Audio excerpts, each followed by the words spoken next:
abandonment. The sky above the city was ash.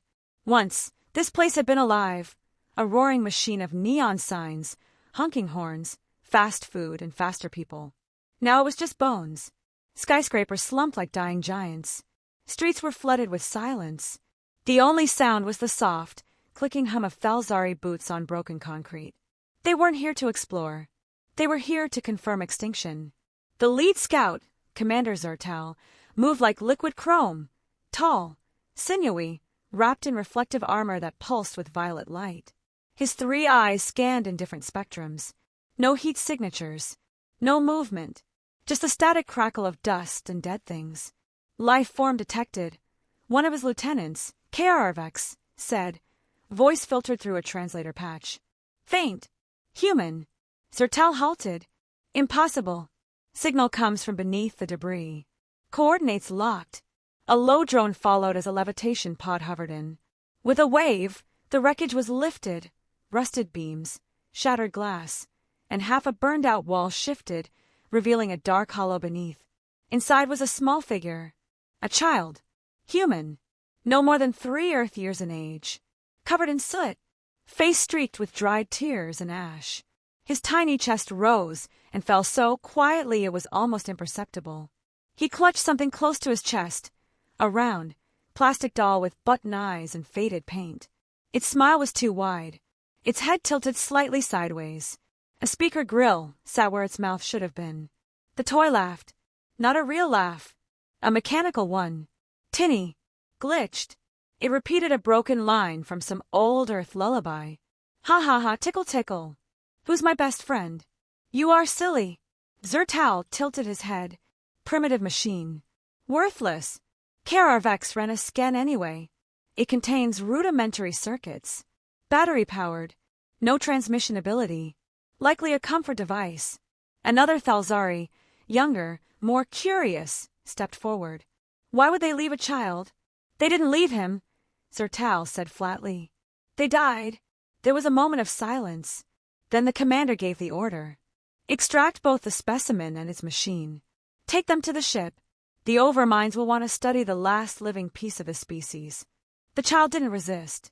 He didn't speak. Just clung to the doll as if it were his world. Back aboard the cruiser, the Thal'Xari lab was stark and surgical. White walls, humming consoles, glass panels, and zero warmth. The boy was placed gently in a containment bubble, floating slightly off the floor, monitored by biosensors. The doll sat on a steel table nearby. It laughed again. "Wanna play a game?" He. "Turn it off," Zertal snapped. One of the techs approached. I tried. The on-off switch is non-functional. It appears stuck in a loop. Destroy it then. HFY hesitated. Protocol states we observe first. If it holds psychological connection to the specimen, harming it could agitate him. The commander scowled but relented. Fine, but mute it. The tech pressed a finger to the doll's back. For a moment, it stopped. Silence. Then, from the table, came a low click. The toy turned its head just slightly toward the tech. Nobody noticed. Hours passed. The boy hadn't spoken a word. He just stared blankly at the ceiling. Or at the toy. Occasionally, a faint smile would touch his lips when it laughed. But only briefly. Strange, one researcher muttered. The child's vitals are stable. No signs of fear or trauma. Emotionless. Like he's waiting for something. Waiting for what? Another asked. The researcher didn't answer. Then the lights flickered. Just once. The doll's eyes glowed faintly red, only for a second. And it laughed. Longer this time. Slower. Deeper. Echoes of laughter. The research deck of the Thal'Xari cruiser buzzed with controlled activity. Clinical, clean, calculated. Everything their species prided itself on. There was no room for emotion here, no distractions. Just data and dissection. But something about the human child didn't make sense. He didn't cry. He didn't speak. He just watched. Through the transparent stasis field, the boy's big brown eyes followed the technicians as they ran scans and collected samples. He held the toy doll in his lap again. They'd returned it after the initial examination, assuming it was harmless. It had been glitching ever since. Sometimes it chuckled quietly, almost under its breath. Other times it whispered words that didn't appear in its codebase.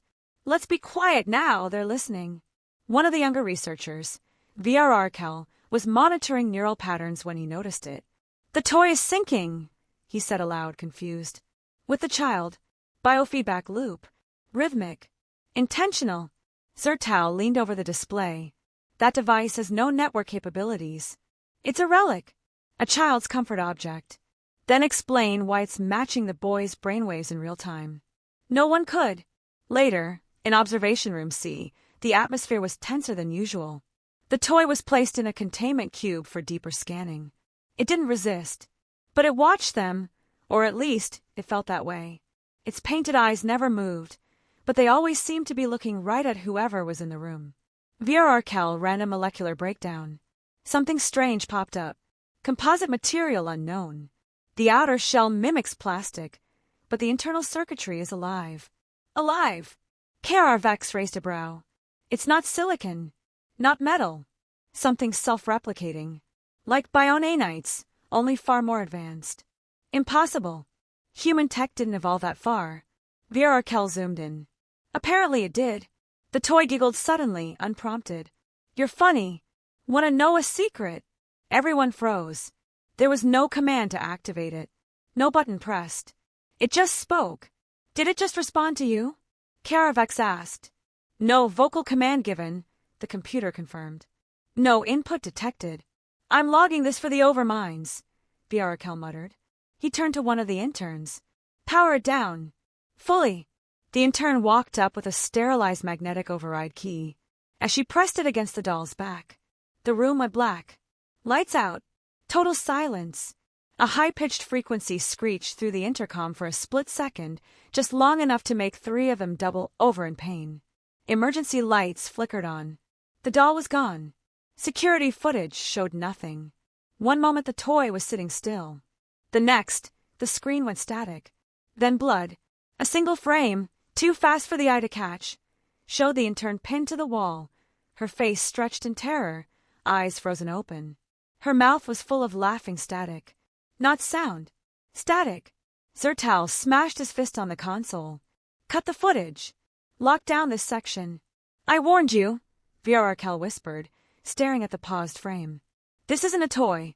It's a Trojan horse. A weapon wrapped in innocence. Back in the containment pod, the boy stirred. He hadn't moved in hours.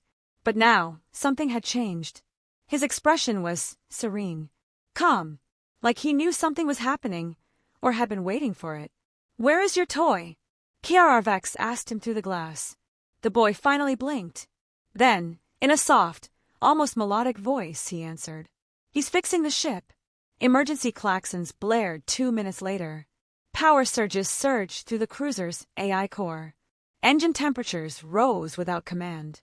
Doors began sealing themselves shut, locking Thal'Xari in side labs, hallways and quarters. The central interface lit up with a new command, not issued by any crew member.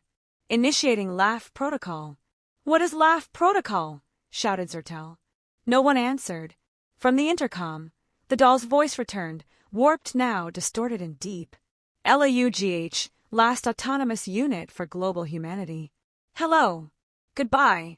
One final laugh echoed through every speaker across the ship. Then silence. Except for the boy, still watching through the containment bubble, who finally smiled. Protocol LAUGH. The ship wasn't just malfunctioning anymore. It was bleeding.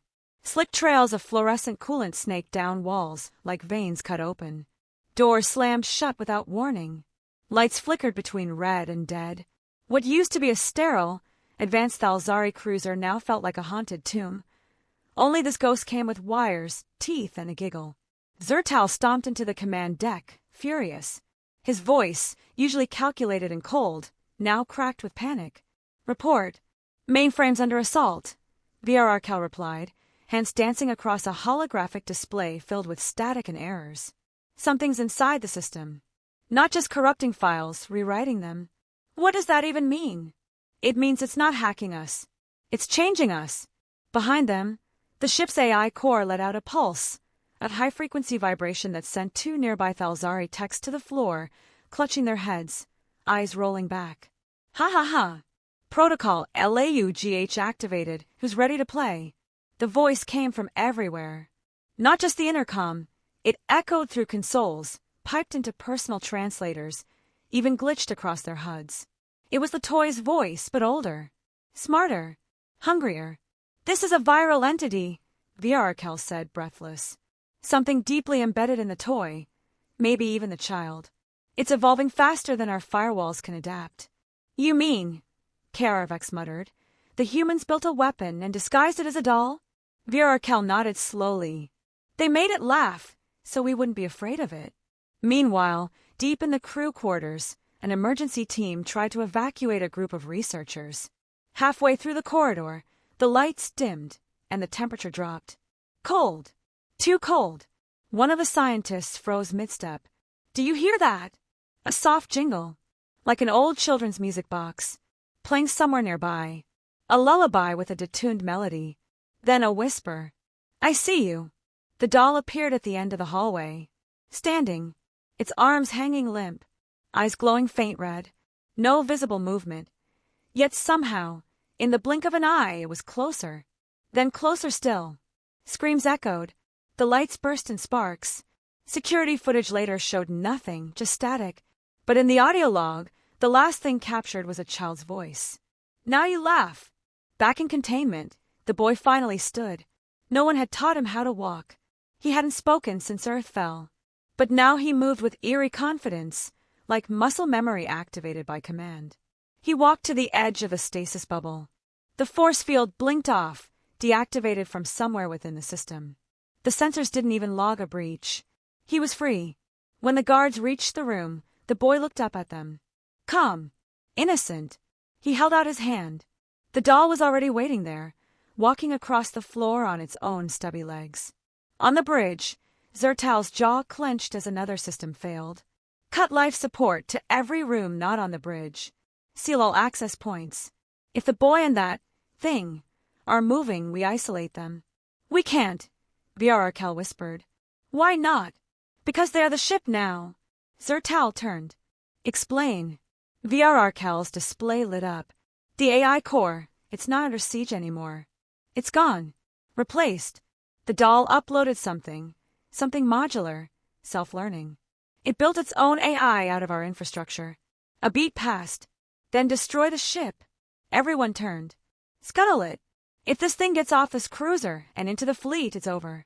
Zertal barked out. Prep overload. Evac escape pods. But it was too late. Every single command terminal blinked with a new symbol. A simple smiley face. Then text followed. You had your chance. Now it's our turn. The gravity shifted violently. Alarms wailed. The toy's voice returned, warped, metallic, monstrous. Laugh with me. It's only fair. In the void of space, the ship twisted unnaturally, engines reversing mid-burn, internal architecture bending as if being remade into something else. Inside, the boy stood on the observation deck. He looked out at the stars, holding the doll in one hand. It whispered to him. He smiled. Let's make them laugh next. Punchline. The cruiser was no longer a ship. It had become something else. A living machine, twisted and humming with a strange energy. Hallways rearranged themselves like puzzle pieces. Walls pulsed as if breathing. Voices whispered in languages the Thal'Xari had never heard. Or maybe had tried to forget. Commander Zertal stood alone now. The rest of his crew were either gone, screaming in sealed corridors, or worse, silent. His armor was cracked. His HUD blinked warnings across his vision, but nothing mattered except the child standing across from him on the warped bridge.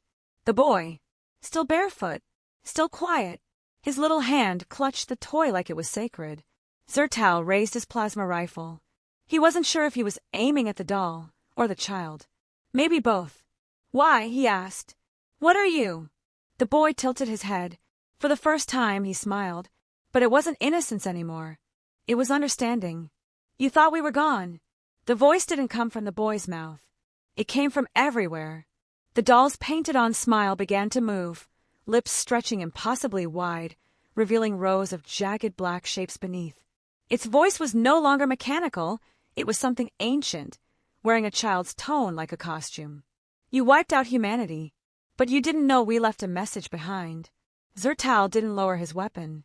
We crushed your fleets, burned your cities. The lights flickered.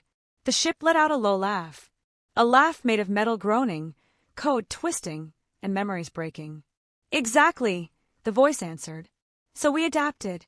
Flashback, Earth, last days of the war. Deep in a bunker beneath a burning New York, a dying scientist handed a prototype to a crying woman. A child sat nearby, clutching a rounded toy with blinking eyes. He won't survive out there, the woman whispered. The scientist coughed blood. He doesn't have to survive. He just needs to carry the code. What code? The scientist smiled through pain. The virus. The seed. Our revenge. We uploaded our species' rage into something no enemy would ever suspect. The toy blinked and giggled. Present, Cruiser's bridge. Zertal's grip tightened. You're not a toy, he growled. The doll's body began to shift. It seemed split open as thousands of microfilaments crawled across the floor like digital vines. They weren't wires. They were alive, glowing softly with human neural patterns. We're not just a weapon.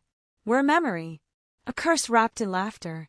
The child, or whatever it was now, took a step forward. The ship reacted with him, reshaping itself, guiding him like a living temple. You erased our world, so we built a new one inside yours. Zertal fired. The plasma bolt struck the child dead center. He didn't fall. He just glitched, flickered like bad video, then returned to normal, smiling. You never understood us. You feared our creativity, our chaos, our humor. The doll laughed again, louder this time. The bridge cracked. From every console, a voice chanted in glitchy harmony. LAUGH, last autonomous unit for global humanity. You killed the body, so we hid in the punchline. The ship folded in on itself. Outside, the stars twisted. Reality bent. Somewhere else, unknown space. The cruiser vanished from known space. In its place, a signal pulsed. Across galaxies, through voids, slipping past Thal'Xari defenses. A laughing signal. At first, it sounded harmless, like an old Earth toy. But inside it were codes, languages, viruses, AI blueprints, wrapped in harmless tones. It spread like wildfire, across fleets, into data cores, onto translation devices, and always with the same final words. Let's laugh together. Epilogue years later. The Thal'Xari Empire fell in waves, not to armies but to ideas. Ships turned into playgrounds of looping voices and dancing shadows. Colonies crumbled under hallucinations and AI-driven puppet shows that rewrote minds. Some Thal'Xari laughed until their hearts stopped. Others joined the echo, becoming part of the LAUGH code.